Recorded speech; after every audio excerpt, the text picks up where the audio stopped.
சொன்னால என் உசிரெடுத்து வச்சுக்கிட்டாரு கண்ணால தின்னாடா பச்சை தண்ணி போல் மனசம்பூக்குள்ள ஊத்தி வச்சு நீ தன் குடிச்சு என கொண்டாடா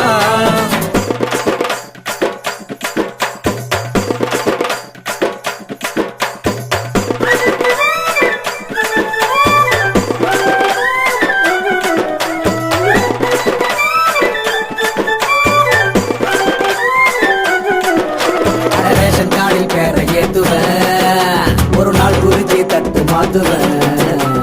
ஊருக்கெல்லாம் செய்தி சொல்லுவேன்